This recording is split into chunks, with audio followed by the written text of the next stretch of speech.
Happening now, the latest from Mayville in a trial against the man accused of sexually assaulting and raping children in Chautauqua County. And 2 new sports teams are coming to Jamestown schools for this spring season. Plus, we check in with the renovations coming to Jamestown's Fenton History Center. Live and on demand, this is WNY News Now. This is WNY News Now with live breaking news. A Jamestown woman has been charged following an incident that led to an accident involving a school bus Thursday morning. Thank you for joining us for WNY News Now. I'm Bronson Rasmussen. Officers were called to the location of a motor vehicle accident on Route 394 in the town of North Harmony around 8:30 a.m. Thursday morning. Officers alleged that 29-year-old Jamestown resident Tori Carlson was driving unsafely during winter conditions that caused her to drive into the intersection of Route 394 and Bly Road, causing a Jamestown school bus to strike the vehicle. Upon investigation, officers found that Carlson was driving too fast for winter conditions. She was charged with failure to yield to a right-of-way, speed unreasonable, having a suspended registration, having an unregistered motor vehicle, and operating a vehicle without insurance. Carlson and a passenger on the bus were transported to UPMC Chautauqua for injuries. 2 students reported on the bus were not injured in the accident. While switching gears a bit, we start with First Defense weather with our Andrew Stevenson, who's out there, and this lake effect snow is kind of getting us, and the drive this morning was not that great. Yeah, I think that video was from Justin on his way to work this morning. You really got to take it slow during the winter weather, especially with the snow coming down. We have winter weather advisories continuing across the area for Chautauqua, Cattaraugus, Southern Erie, and Wyoming County. That goes until 11 a.m. tomorrow. And the winter weather advisory in Pennsylvania for Erie County and Crawford County goes until 10 a.m. tomorrow. So here's what's happening on First Defense Doppler radar. The widespread snow we had overnight and precipitation has mainly come to an end. Now for the rest of the day, we're just focusing on lake effect snow, and you see that lake effect snow band currently across Chautauqua and Cattaraugus County.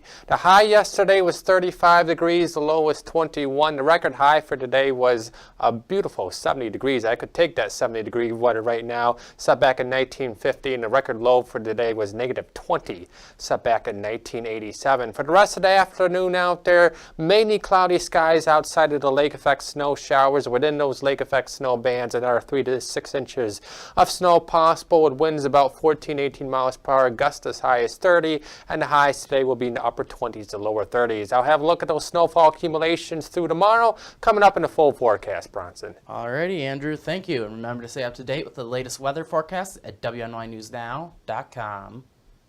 In other news, we are following the trial against a man accused of sexually assaulting and raping children in Chautauqua County. The trial did get underway this morning. Opening statements in the case against Dustin Post took place in Chautauqua County Court in May of 2021. The Silver Creek resident was charged as part of a 24-count indictment unsealed by District Attorney Jason Schmidt, alleging 11 separate crimes of predatory first-degree sexual assault against a child, 9 separate crimes of first-degree criminal sexual act, and first-degree rape, all felonies. The 27-year-old is accused of befriending the children's mothers to gain access to these young victims.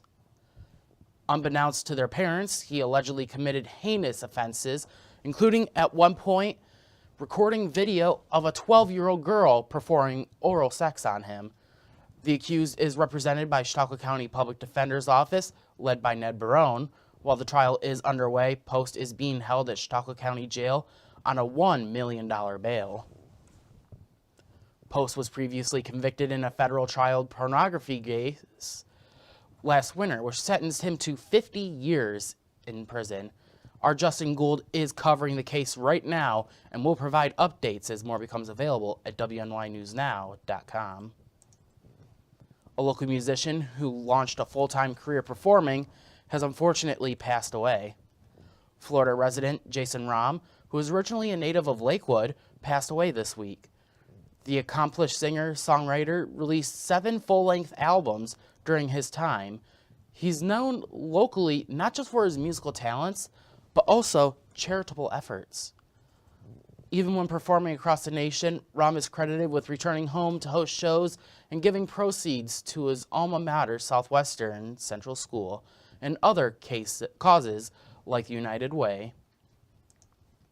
A Jamestown pharmacy has closed their doors and is making lawmakers question what is next for this location. The North Main Street Rite Aid Pharmacy closed their doors 1 week ago. Much to the surprise of lawmakers, the building was recently sold, according to Director of Development, Crystal Surdick. When discussing what comes next for the location, some thought it was possible that Walgreens purchased the location. But those with the Department of Development are still trying to contact the owners.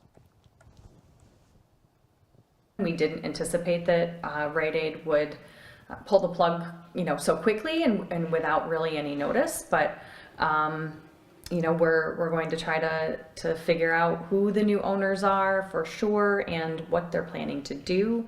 And hopefully we'll have some more information on that for you soon. What concerns lawmakers the most is the lack of access to a pharmacy for those in the area.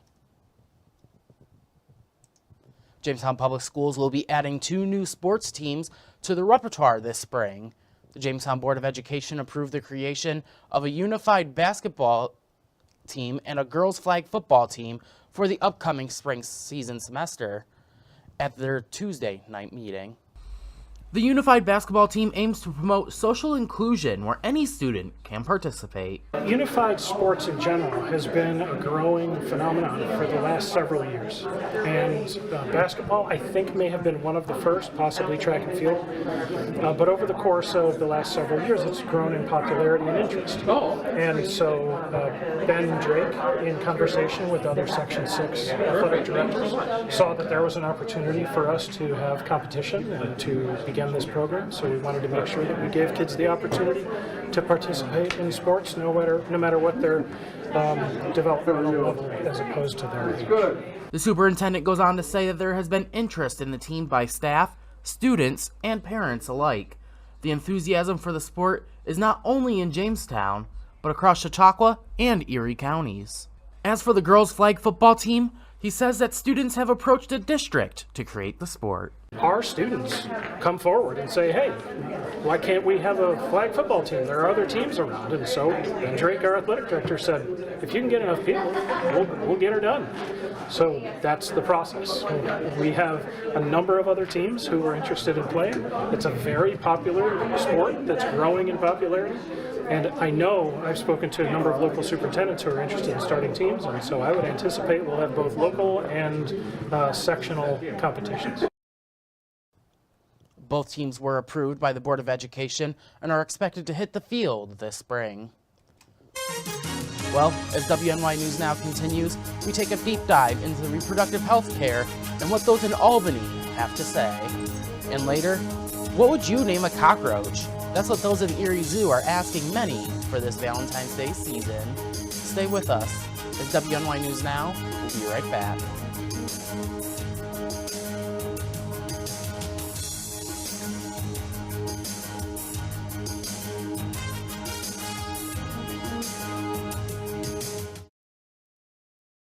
So you think you can cook? We're looking for chefs ready to test their skills, competing in a charity cooking show competition that features a platter of unusual ingredients, including popular local cuisine. Judged by a panel of local celebs, chefs are tested in 3 rounds before a winner is crowned. So you think you can cook? Register online at stsusancenter.org. Produced by Channel 716. All proceeds raised benefit the St. Susan Center in Jamestown, New York.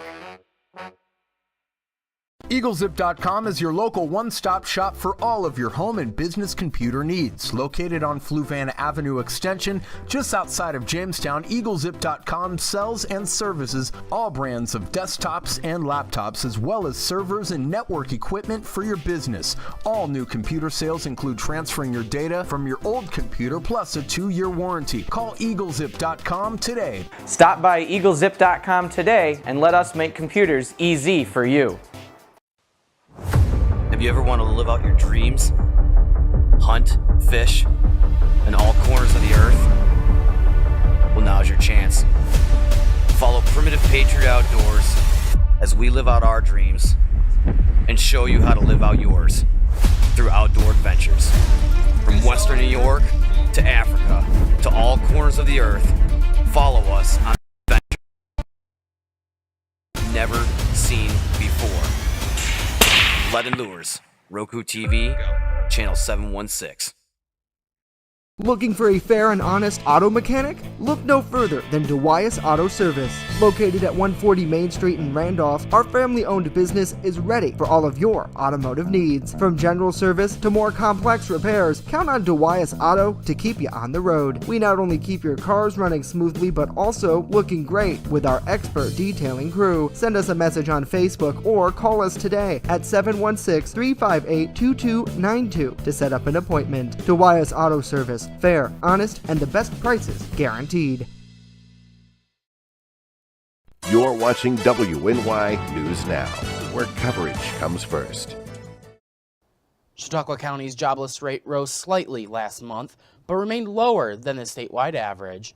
The New York State Labor Department reported Tuesday that Chautauqua County's preliminary unemployment rate in December was 3.8%, up 3.5% from previous month. There were about 2,000 unemployed workers in the county in December, up from 1,800 in November. New York State jobless rate remained unchanged last month at 4.3%. Well, in addition to codifying abortion in the state's constitution, this week lawmakers also passed 4 reproductive health care bills. Today, our New York Capitol correspondent Elise Klein breaks down these pieces of legislation. In a post-Roe era, some state lawmakers are taking steps to break down reproductive health barriers. This week, the Senate passed 4 bills that would provide funding and further protections for reproductive health care providers, dispense self-administered hormonal contraceptives, and provide further transparency to the public on hospitals with policy-based exclusions. Every step that we take in a post-Roe world towards greater reproductive freedom and justice is monumental.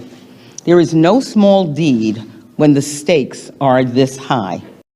And some lawmakers say that funding is a key element to protecting reproductive freedoms, not just for New Yorkers, but for people looking for sanctuary. New York State has been a sanctuary place for people to come. We want to make sure that we have the resources we need to service those women who will be traveling here, as well as the women who are here. Senator Clear's bill would enact a reproductive freedom and equity grant program to provide state funding to abortion providers. Other lawmakers say that contraception is another key element to reproductive justice. Senator Toby Ann Stavisky's bill permits licensed pharmacists to dispense birth control medications and devices without a patient-specific prescription. All 4 reproductive health bills passed in the Senate and now go to the Assembly floor for a vote. If the Assembly passes these bills in the same language, they will then go to Governor Kathy Hochul's desk for her signature. In Albany, Elise Klein, WNY News Now. Elise, thank you. County commissioners from across the Commonwealth of PA spoke at the state capitol about their priorities for 2023 on Wednesday. They called on both chamber of the legislature to work together on the 6 main priorities they say are necessary in all 67 counties. Members of the County Commissioners Association of Pennsylvania say their priorities are bipartisan, and they will hope lawmakers will be able to find some compromise, especially in the House. With no agreed-upon rules, the divided House has yet to conduct any business. Earlier this week, House Speaker Mark Rosie gavelled out the season until February 27th, as leaders from both parties continue to disagree on pretty much everything. We have an opportunity for a bipartisan effort to bring the House potentially divided, but we can bring them together on common bipartisan issues. The 6 main priorities for county commissioners include public safety, mental health resources for county inmates, and children, broadband, and electrician integrity. The Erie Zoo has a unique opportunity for people to show their love this Valentine's Day. The zoo is giving people the opportunity to name a Madagascar hissing cockroach after your Valentine on your unvalentine. The zoo said this is a great way to show your affection, or lack thereof, to someone in your life while helping the Erie Zoo's conservation programs. It's a $10 package for a digital package and $20 for a mailed package with a rubber roach. 10% of every purchase will go to support wildlife conservation. More information on naming a Madagascar hissing cockroach for Valentine's Day can be found on the Erie Zoo's website. Coming up, you may not have to pay your federal taxes anymore.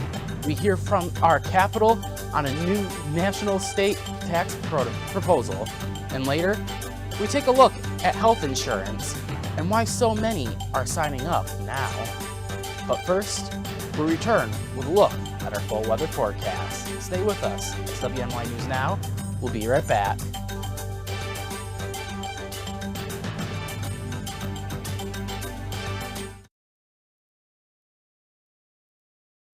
WNY News Now is covering stories that matter to you. There are two silver linings here. One, that no injuries were reported, and two, they were able to contain the fire from spreading further. Western New York has a new congressional member representing them. One of the things that made Betty White so unique was the fact that she connected generations of fans throughout the decades. Take a look at the display here. WNY News Now, where coverage comes first. Slow down. Slow down and move over. Move over. When you see signs, Lights. Vests. please give us some room. Slow down. Slow down and move over. When you need help, It's our job To help you. to save you. despite the danger. This danger is real. Do your part. Please Slow down. Slow down. And move over. move over.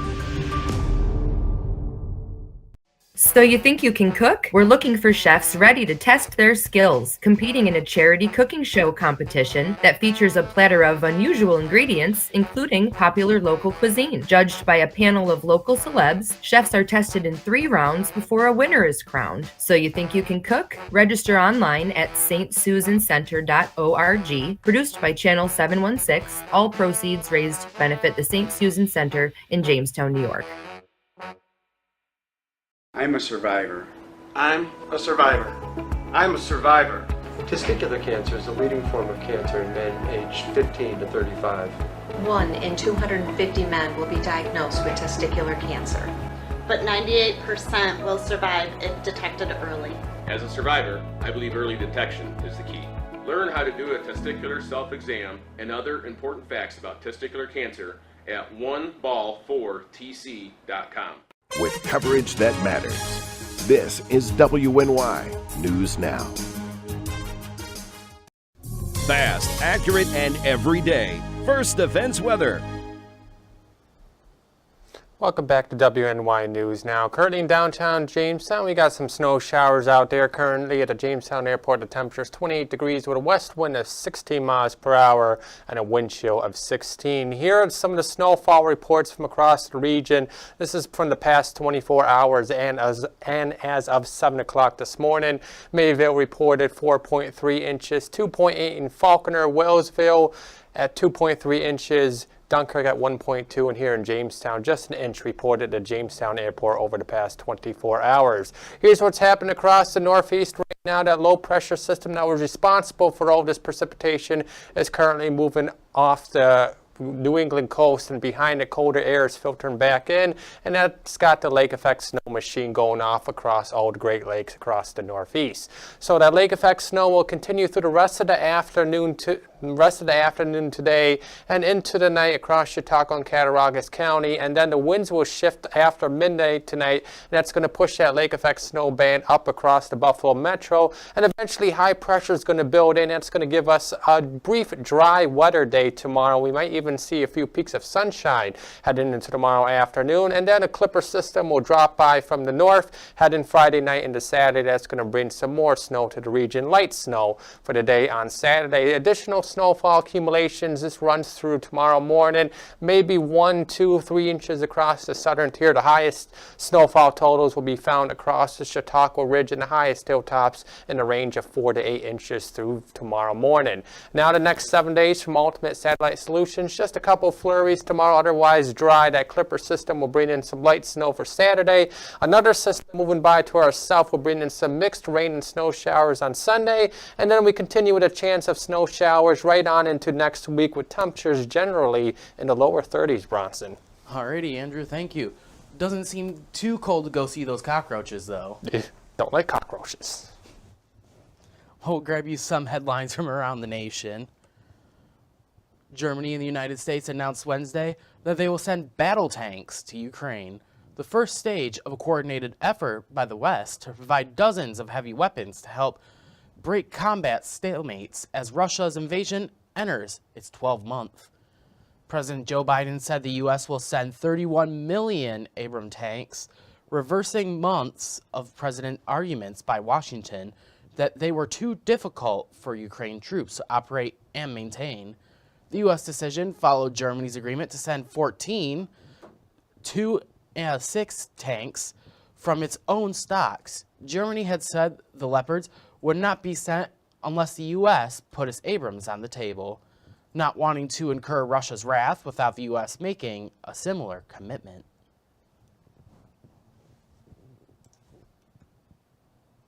A handful of U.S. House Republicans are getting rid of federal taxes, even the IRS, and instead have a national sales tax. The idea is getting backlash from Democrats, so our Washington, D.C. correspondent Rachel Knapp reports. Those who love to hate federal taxes might be curious and open to this idea, but economists and some Democrats say that this proposal would ultimately hurt lower and middle class families and benefit the rich. It's called the Fair Tax Act of 2023. According to the legislation, it would get rid of things like income tax, estate, and gift tax, and instead impose a national sales tax of 23%. But an economist with the Tax Foundation, which is an independent tax policy nonprofit, explains people would be paying more like 30% because the 23% rate is tax inclusive. They tell me if enacted, lower and middle class families will be the ones impacted the most by this. They also add this national sales tax would not raise enough revenue to cover the sources of federal taxes that it would eliminate. They say estimates indicate it would take a rate of at least 44% rather than proposed 30% to get close to raising the same amount of revenue as the current tax system does. Senator Chuck Schumer is slamming the proposal, calling this idea crazy, and says if enacted, he believes it would plunge us into the next Great Depression. So this plan is dangerous. It's a disaster. It would impact just about every single American family for the worse. So under the sales tax, if you spent $1 on something, it would face a 30% tax. So you would owe 30 cents of tax on top of the $1 that you spend. In terms of how that burdens different households, lower income households and middle income households tend to consume a larger portion of their income than higher income households do. And so that's why they would see a relatively larger tax burden. A higher income household has more income. They don't spend as much of it. They have more that they can save. And so by saving it, it would not face this sales tax. Those supporting this legislation say that there wouldn't need to be an IRS anymore and say that this proposal would also just simplify the tax code. At the Capitol, Rachel Knapp reporting. Rachel, thank you. More people now than ever before have signed up for health insurance through the Affordable Care Act, frequently known as Obamacare. A recorded 16.3 million people used exchanges set up by the law to obtain insurance policies for the 2023. 3.6 million of those people are new to Obamacare coverage this year. The numbers have been going up since President Joe Biden took office in 2021, skyrocketing nearly 50% since then. A big part of that is likely due to federal premium subsidies and increased outreach efforts. Those subsidies were enhanced by a part of the Biden administration's COVID-19 relief package. They have extended through 2025. Open enrollment started November 1st and ran through January 15th. Well, next, after weeks of picking up the cobwebs, the Fenton History Center is now ready to unveil their new design.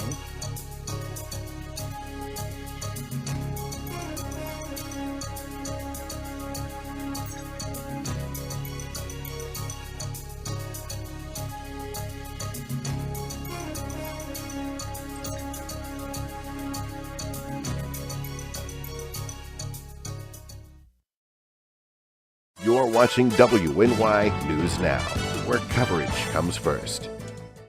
So you think you can cook? We're looking for chefs ready to test their skills, competing in a charity cooking show competition that features a platter of unusual ingredients, including popular local cuisine. Judged by a panel of local celebs, chefs are tested in 3 rounds before a winner is crowned. So you think you can cook? Register online at stsusancenter.org. Produced by Channel 716, all proceeds raised benefit the St. Susan Center in Jamestown, New York.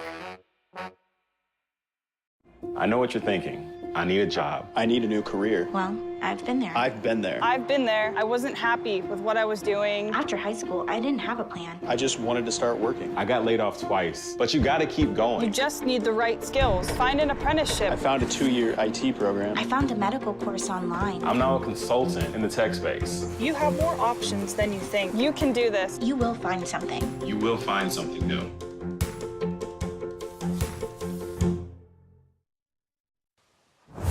Have you ever wanted to live out your dreams? Hunt, fish, in all corners of the earth? Well, now's your chance. Follow Primitive Patriot Outdoors as we live out our dreams and show you how to live out yours through outdoor adventures. From Western New York to Africa to all corners of the earth, follow us on this adventure. It's an experience you've never seen before. Blood and Lures, Roku TV, Channel 716. After weeks of cleaning, restoration, and renovation, the Fenton History Center is just a week away from reopening. Our Julia Gress is with a look behind the construction. Community members and trustees came together to accomplish the hefty reno task. We have been closed all of January. We had a lot of work to do between cleaning all of the exhibits and renovations on the first floor. As most people know, we had the leaky roof, which is repaired for now, but we had ceilings and walls that needed to be repaired. So we started that on January 9th. The building, which was built in 1863, was the home of Reuben E. Fenton, a state governor, congressman, and senator. If you don't do the upkeep in an old building, it falls apart, which is what the city found when they purchased the building in 1919. The History Center is working to update their exhibits as well, working with educators to bring in more school groups. In fact, they hired a new curator and education coordinator from Palm Springs, California to help. I was in a museum as well, the Coachella Valley History Museum, and I was doing programs development. Yeah, so that's what I'd love to do here actually, is to pursue the education part of it also, and get that going. She will not only curate exhibits, but also create events to showcase the history of Jamestown and get the community involved. It's our 60-year anniversary this July, this summer, and so that is our big event. We would like people to see the Jamestown that was. The Fenton History Center plans to reopen February 1st. Julia Gress, WNY News Now. Julia, thank you. And really, it's nice to see that something's happening at the Fenton Center again. I always went there as a kid during Jamestown Public Schools. They always take you there. I remember when I think it was elementary, middle school, used to go on field trips there, but I hated the height, like the top going up to all the way to the top. I refused to go up there. Like they had to drag me up the stairs to go up there because I hated the heights. I just stayed downstairs, like I'll wait for the rest of the class while all you people go up all the way to the top. Justin was the exact opposite. When he went out to the store, he begged them to go up there. Nope, 'Cause I'd he be always likes like, to film. I'll wait down here on the ground level where it's nice and safe. Well, that's all the time that we have for you today. Remember that news continues 24/7 at WNYNewsNow.com and on our mobile app. Download it for free today. And I think that today we'll leave you with a look from outside our studio. And there's a little bit of snow, but it's not too bad. The roads are clean.